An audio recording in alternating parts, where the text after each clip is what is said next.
Well, I expect, sadly, that he will fight it, try to avoid his members having to cast a vote on the substance of it.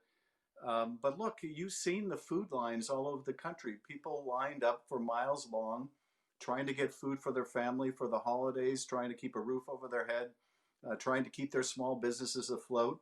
There's no question about the need out there.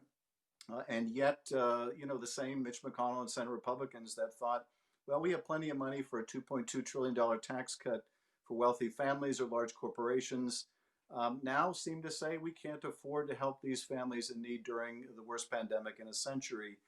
I think the real deficit here is less the financial one, but it's a deficit of values.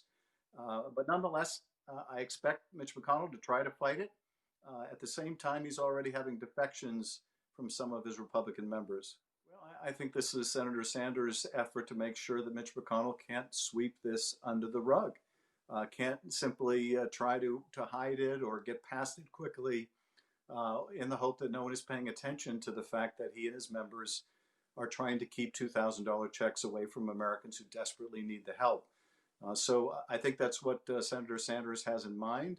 I'm not an expert on Senate procedure, but I have to think that anything that forces the Senate to pay attention to this, to brings a national focus to any efforts by Mitch McConnell to obstruct getting help out to the American people, puts McConnell in a very difficult position, as it does these two senators from Georgia.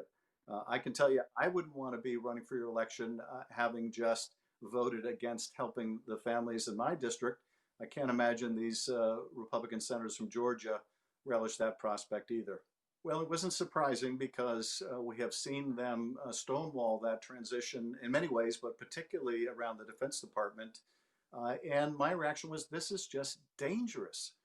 It's dangerous because, the president is making decisions right now in the last few days of his administration that affect our defense significantly, drawing down troops in Iraq and Afghanistan without consulting with our allies, tweeting, about potential conflict, military conflict with Iran.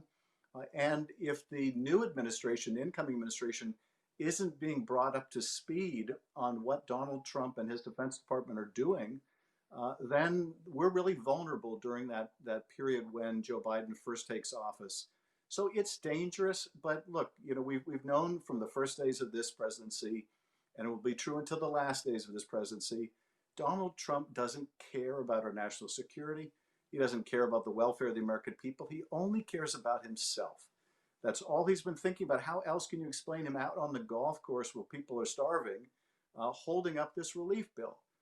And now, vetoing the defense bill, except these are acts of personal pique of a president who sees himself leaving office and deeply vulnerable as a former president.